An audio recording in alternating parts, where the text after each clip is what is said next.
Hello everybody, this is Alex from Hardcoin Guides, reading my guide for Evil West on Evil difficulty. Today we're doing Chapter 8, entitled Pharmakon, something like that. This is probably going to be the most puzzle-based level out of the entire game, I feel. It's going to have a new enemy type, which has finally appeared. The spiderweb type lichen thing. It's like a weird hybrid of the two. You'll see what I mean. Basically, the spider type mini boss of the game. So, first things first, we're gonna run through the usual place that we always do, and just kind of check up on a few things, get a few new stuff, maybe some gold here and there. You kind of get the picture. The second puzzle, I say puzzle based. But there's really only technically like one really big puzzle near the end, and it's not really even that big. I just feel like this level entirely is, like, most of it, you know, it's a 30-minute video. It's a 30-minute level. And most of it is spent kind of like running through it and trying to figure out where the hell you're going. Well, not really that, but it's not that hard to figure out. It's just more so... I do tend to get kind of slightly a bit lost from time to time, but not nearly as bad as I did in the last chapter. Now, real quick, I do want to say, okay, first of all, sorry about the squeaky chair. The footsteps that Edgar is giving you, there's only a certain amount of footsteps you even need to click on to begin with. If you cannot progress at all, then click on his footsteps. That will allow you to progress from there. There's a hanging guy there, too. I hope I got him. I seem to do that. I seem to notice it. First fight up, pretty easy stuff. Just a bunch of lichens. At this point in time, you're probably pretty familiar with how to deal with them. Pretty much the usual crowd control situation. They are really easy to kind of just, bully with the grapple mechanic along with shotgun and, getting away, shooting them from a distance, getting some pop shots in. That old thing. We're also going to get a new gun. We're going to get the crossbow. It doesn't really replace the rifle, but it's essentially another secondary rifle type weapon. It works about the same, but has like more ammo and can also be automatic. The thing is, I'm going to be honest with you, I don't really know if it's that much better than the rifle, so I'm probably going to end up sticking with the rifle for a lot of the game. Just to kind of stick with the idea of using the weak spot shots and getting the benefit stuff back. I guess I did miss the hanging body this time. I mean, you can tell, like, I'm looking around for it and I still miss it. And now I see it in the video and it's like, God damn it, of course I do. Like, every time, man, like, this stuff is difficult to find sometimes. I don't know, like, this game is odd when it comes to the design of where things are located and being able to tell if anybody's really there or not. That guy, like, I can see him over there, but I'm going to spend probably another 5 minutes trying to figure out how to get to it. So that's kind of the annoying part. Well, it's not really that hard. But yeah, this is one of the first footsteps you do have to technically pay attention to, which is just kind of odd and annoying, but I don't know. Anyway, we got our crossbow. Like I said, it's practically just essentially a not really upgraded rifle per se, but just more so a different type of rifle. I think you can kind of just interchange between the two. And, if you prefer X-bow, you can use that. If you prefer a rifle, you can use that kind of thing. Not really sure why I prefer rifle, though. I think it's just because I got so used to it. Because, again, this thing does about the same thing as the rifle does. And it also reloads quite quick, too, which is nice. And you'll probably notice if I ever get a shot in, but on one of the insects, they do a weak spot. Yeah, right there. Like, it just completely decimated both of those guys. Like, that's what the rifle does, so I don't really understand why he just doesn't fall down. I don't know. I think it's just something to do with probably where I was standing at, if anything. If you come over here, you can burn a tree, and this will give you access to some more gold. I do eventually, I think, find quite a bit of stuff in this level, so I did a pretty decent job at finding things. And I will show you the block puzzle and how fucking dumb it is. I hate the block puzzle. I had to actually restart checkpoint because I messed it up so bad, which, by the way, you don't have to do that. I'm pretty sure you can fix it, but it was so tedious and long that I just gave up on it, and I'm like, alright, I'm going to reset it, and then on my second try, I figured it out a little bit better, and that's what we're going with. Alright, next area, just a few more, just regular fodder enemies, not that bad. I do not actually have the projectile block upgrade yet. I looked at it, and I saw that I did not have it, so I eventually did buy it.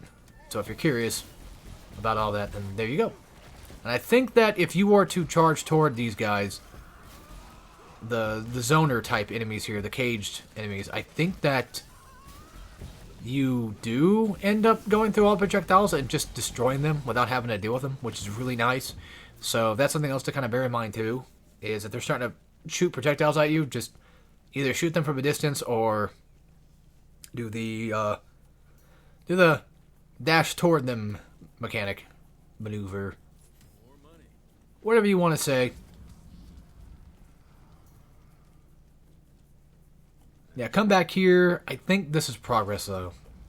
I think so. I could be wrong. I don't remember. Yes. Yes, it's progress. Okay. So, I did run up a little bit further ahead just to kind of get an idea. And you'll usually know if something's progress if there's something like that, for example. Not the thing I punched, but the vine across. Because most of the time you won't be able to go back. So you kind of have to just assume that every time that there's a transitional area, most likely you're not coming back from it, unless it's something you can kind of jump over. And if it is something you can jump over, if there's a noticeable arena, then that's the point where it's like, okay, that is definitely for sure progress. That's one usually good telltale sign of what is and what isn't.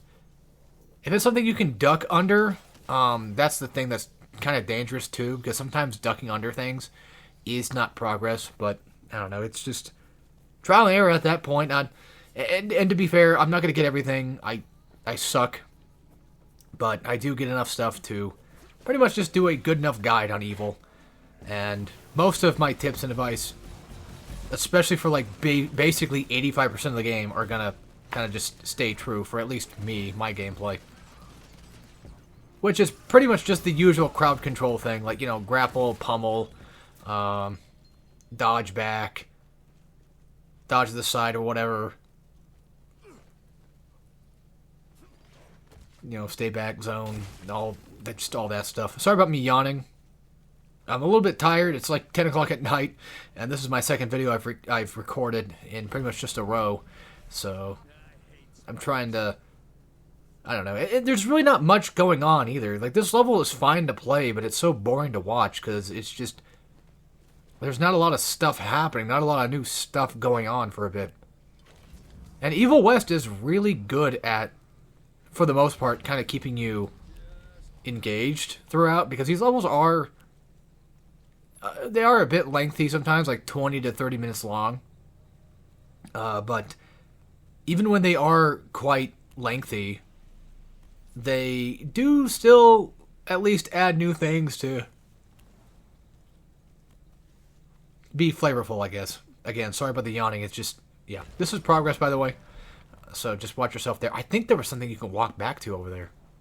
And I didn't look into that. I didn't see that wooden plank that you can probably walk onto.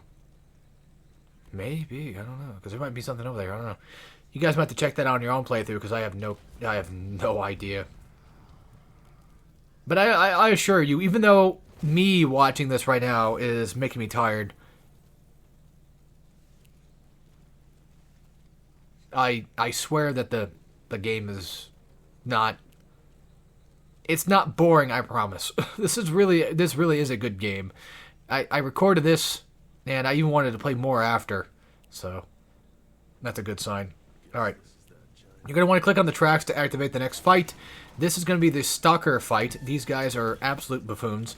So, here's the thing, though. When he's doing that long-range jumping unblockable attack, don't even mess with it. Just dodge it. That's my best advice for that. When he does a full combo, and you do like a kick like this, once he runs away like that, go for another, because he's going to go for another spiderweb shot. So that's your perfect opportunity to basically break that off. You get 2 healing items per stalker. So bear in mind, you won't get any more from these guys, because their weak spot is completely gone. Their projectile shot is completely gone. All they're going to do now is just essentially just the same tired, repetitive triple hit, unblockable. Here comes a triple hit.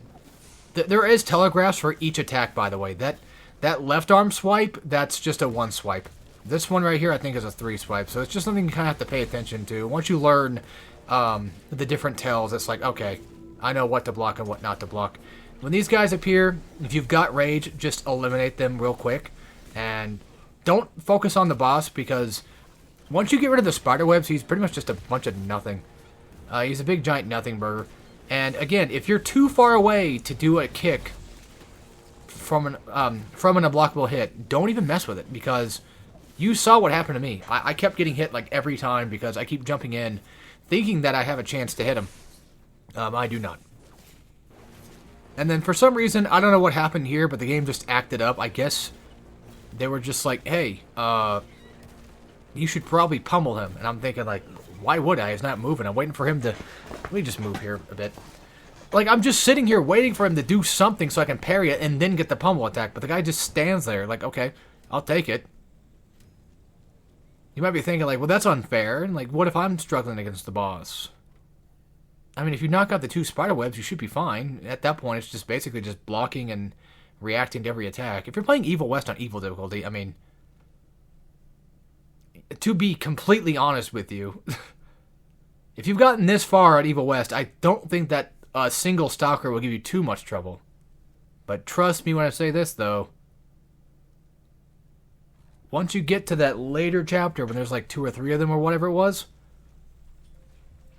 that's when it's going to really hurt. Well, hey, you know what's funny, though? Is like, I make fun of people for that, but at the same time... You know, people have different struggles. You know, there's at least probably one person out there that actually might have that little bit of problem where he might not know what to do in that situation. Basically, just pummel. Like, go for a grapple if you really need to. You know, get him in stagger state, go for the grapple, and just do that. Pummeling helps out a big time. Big time. Now, something else I recommend for every level is just save your cross for those moments that you know you're pretty much going to need it. And I'll show you pretty much the moments that I kind of consider that I need it. And real quick, I want to say that dying is not an issue in this game. So if you end up in a spot where it's like, God, this is really tough, you know, whatever, and you keep dying on that certain section, then I would say, okay, it's time to whip out the cross to at least alleviate some of that issue. And when it comes to cross stuff, like right here, for example, I just kind of did it just to do it. There was really no reason to, but there was just enough enemies to kind of just beat the hell out of. So I just said, you know what, why not? I could have easily solved this issue without it, but this is one of those times where I don't really recommend using it, but, you know, if you want to do that, that's completely on you, of course. I'm just saying that when it comes to using the cross, it's very situational. At least for me it is. Because of, like, the slightly lengthy cooldown to it, I think you have to beat enemies to just get it back, too. Which kind of sucks. But right now, as you can tell, all I'm doing is I'm trying to keep the Moleman in my sights, so that way if he does happen to throw a rock, I can just shoot it out of his hands, get some health out of it. If he does come up from the ground, I can at least get the kick on him, so get some nice staggers going, that kind of thing. And whenever you finish off a pummel attack, use a shotgun on him. That's at least on the big enemies. And if you want to, I mean, look at this. Like, the crossbow still eliminates the exploding enemies just fine, like a normal rifle. So, realistically, I don't even know if the rifle really even has that much use anymore. I think I use rage here soon. I think so. 3 bars is what can activate rage mode. So, like, yeah, just go ahead. I mean, I took him down pretty quick with it, so it really wasn't a bad idea to do it. And the thing, okay, real quick, I want to say this about Evil West. I know that there's a potential chance that somebody might watch this chapter and has never seen the other... God damn, this chair fucking sucks. they might not have watched the earlier chapters, and they might not know the exact pattern or like the typical pattern of how to play the game.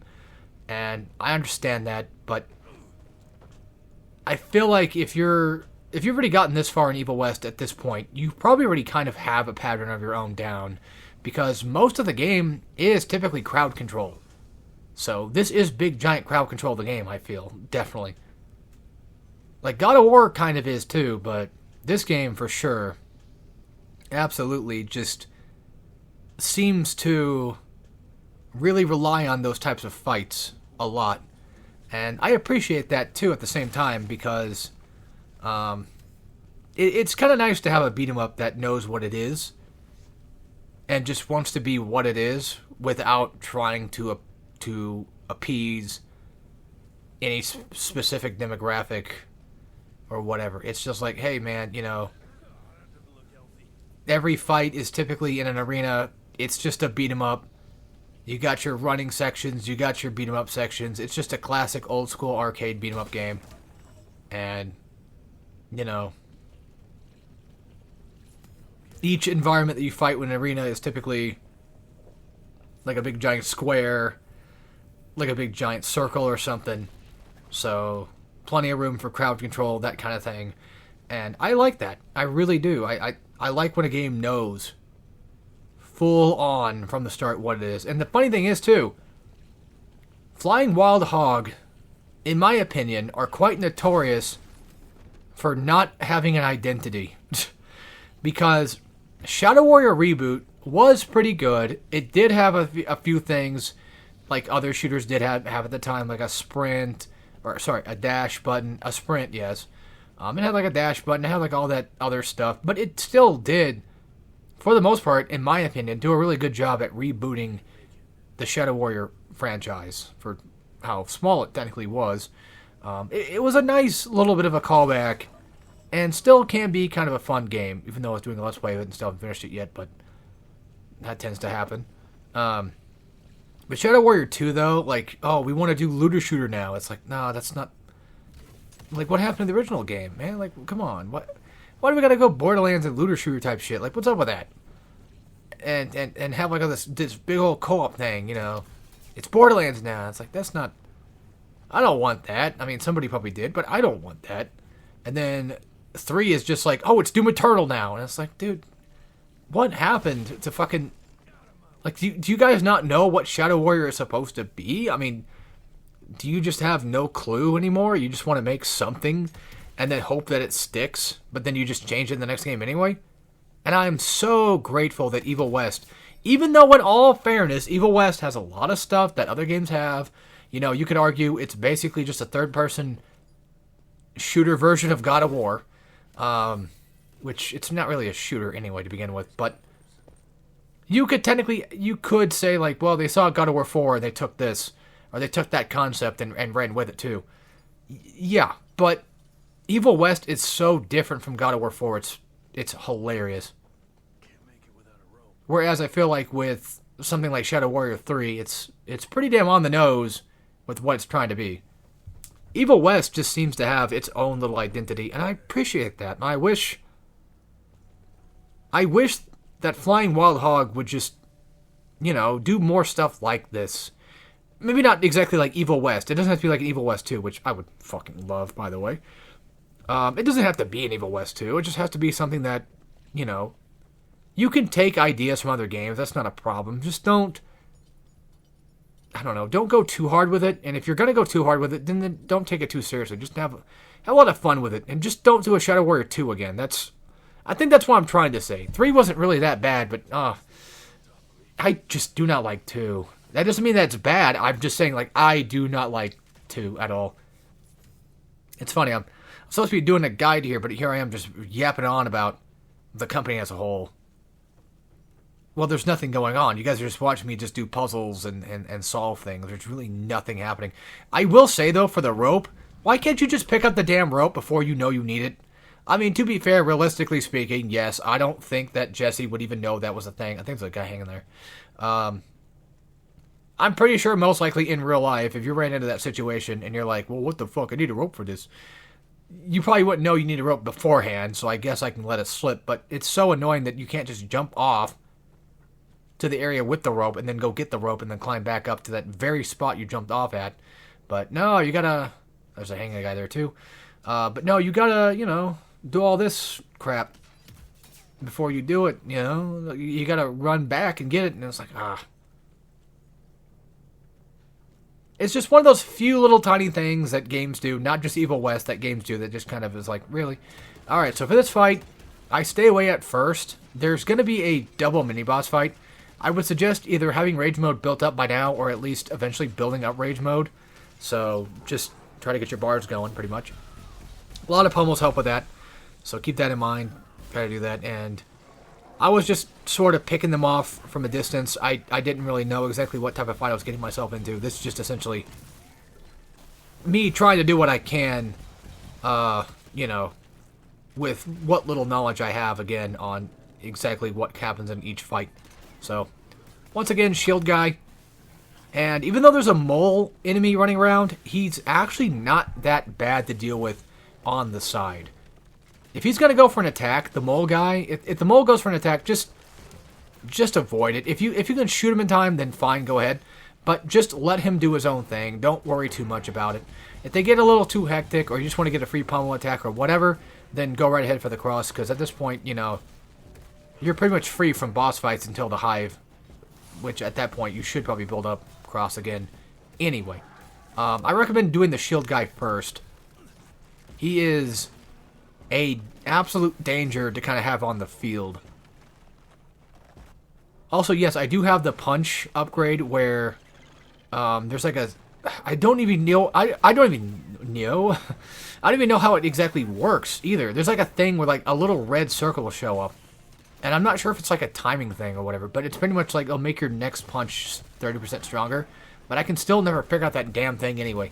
So I just upgraded, put it on for the sake that maybe at some point I'll eventually figure it out, or get lucky enough to actually land the attack. Yeah, I like how the mole tries to jump scare me and just jump right in front of my attacks, and I'm like, you know what, I'm going to put a boot in your face. But yeah, again... Oh, yeah. Oh, by the way, knocking off the mole's arm is... You're capable... Like, the way to do it is essentially shooting him when he's trying to pick up the rock. If you can land those shots, you can actually knock that off completely. And this is what I meant by saving up to Rage Mode, or at least having it, so you can just kind of destroy these guys with a lot more ease, I guess you could say. Then after they're done, insects will spawn, and then the exploding guys will spawn. I was not ready for that, as you can tell. And once again, trying to do the grapple thing, but just completely screwing it up like I normally do. Guy in the distance, not that bad. And I think that this is the second... Yeah, like I said, this is like, I believe, the second to last of the bosses of this chapter. The next thing we have to do now, I think, is puzzle and then the Hive Mind. Or the Hive, whatever it's called, boss. And that one's not too bad. But they are introduction enemies. They are introducing you to these fights, so that way they can hurt you with them even more in the future when you get to that point. Because trust me, there's going to be a chapter that's going to have a Hive fight with Stalkers, and I think I'm pretty sure it's Lycans too. That shit that was diabolical. That part is going to be extremely diabolical, along with the multi-bat boss fight thing. That one, yeah, a lot of just later fights are going to take the cake. The one in front of the church, that one's pretty notorious. I know people tend to hate that one a lot, and I don't blame you. I really don't blame you. That one sucks too, but I don't think I hate that one nearly as much as I hate the Hive Mind Stalker fight. I think that's probably like my least favorite fight in the entire game. Well, even the one in front of that Wild West area, I can't think of it. It's when you're trying to break down those crystal things. And then you gotta shoot one of them from a distance, and then like a bunch of just regular humanoid enemies appear, and you gotta fight them. I'll show you when we get there. I don't remember what it was called or what it was, but there's this one area particularly that you gotta destroy all those little veins, like 4 of them, three to 4 of them, and then those guys appear. And I want to... What else appears? I don't remember. I think like a boss appears too. That sounds about right, but it's been a while since I've done it, so... Yeah, even I'm not really sure. Alright, checking for upgrades. I do get one. I finally get the snapshot, which allows me to... before an enemy attacks you, you do double damage if you shoot them with it, which is awesome, by the way. A really good move, because most likely, if you're going to be using the shotgun, well, they're probably about to attack you. Come up here, grab yourself a little bit of money. That's all that's up here to begin with. Nothing really else, just a weird background thing, so the bees are not going to attack you, don't worry about that. They're just kind of there for the aesthetic. Alright, so here's what I do to solve this puzzle. There's going to be tiny little blocks, little cubes. They are a nothing burger, okay? However, you should move those said nothing burgers out of the way. Now, there is some rocks that are sticking out in front of the platform, in front of the door, in front of the platform we're on right now, like straight down the center, down the middle. You want to line up the blocks to match like a straight shot to it. It takes 2 blocks for you to do so. So, first things first, don't go this way, I don't think. Actually, no, this way works. Yes. Find a corner that you can hide these small, tiny blocks into. Usually this corner, and then the corner with the other cube. You'll see I'll show you in a second. So this corner to the left, you're going to want to push this block at least up to maybe here or so. I go a little bit further for whatever reason. I don't know. I wasn't thinking about it. This was my second attempt today trying to do it, so I had to remember what to do. That first... Okay. Let me think here. There's going to be an extra little secret that you can grab, and you're going to want to grab for that. See, the thing is, that block right there, they have 3 sides to it, okay? That's not... That 3-sided block does not go there. The 2-sided one that goes kind of like a bridge, that's the one that goes there. And the thing is, you want to get that one...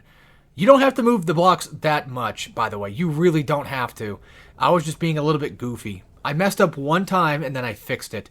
This right here, this 3 left-sided block, that goes right there. Then this right-sided block goes right next to it, so you can get the extra little secret. And then you're going to want to take the bridge thingy. Oh, actually, you want to move those 2, I think, closer to the middle. But the idea is that those 2 do connect. And you want to get them, yeah, you just pull back. I don't know why I'm telling myself. I'm acting like I'm watching somebody else play the game. It's so weird. Yeah, basically you want to pull that back. You want to center it to the middle. And then you want to take this one, just center it right in front. It's really that easy, I promise.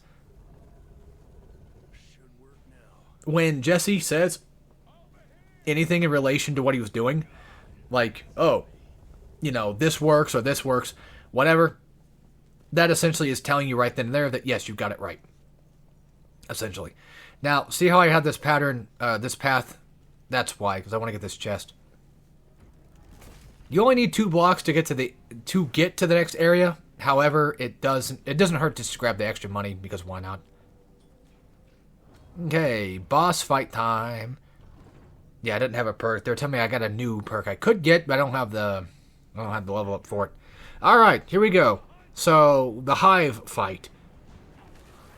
I like to fight these things in a very particular way. I don't probably show it off very well until later, but essentially, you want to shoot these things twice, those floating shield things twice, and you want to... Okay, the way I'm dodging is not really good at first. Essentially, what you want to do is you want to do one side dodge when he spawns the skulls, and then another dodge after after they shoot them. So that way you can usually dodge it almost every time. I did the cross there. I saved it for that very reason, so I can get some just extra pummel on him.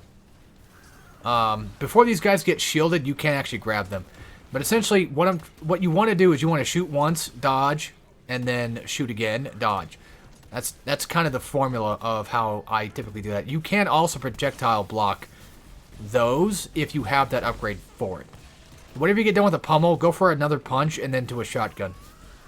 You want to get as much damage on this guy as fast as humanly possible. And you do not want to be caught doing the double dodge on the skulls. They will probably most likely hit you. So that's why you want to do like a shoot at a shield dodge, shoot at a shield dodge. You don't want to do a roll, is essentially what I'm trying to say, until like they start shooting at you. But there you go. Him by himself, not that bad. When he's with a whole group of other little bastards, it's just much more irritating. Then of course I have to spawn an elite. So, you know what to do at this point, essentially. Don't block those, that's for sure. I don't know what I was thinking there. Just kind of lost my skills, I guess. Take him down, easy. Take him down, easy, and then you're done. That's it. So take care, everybody.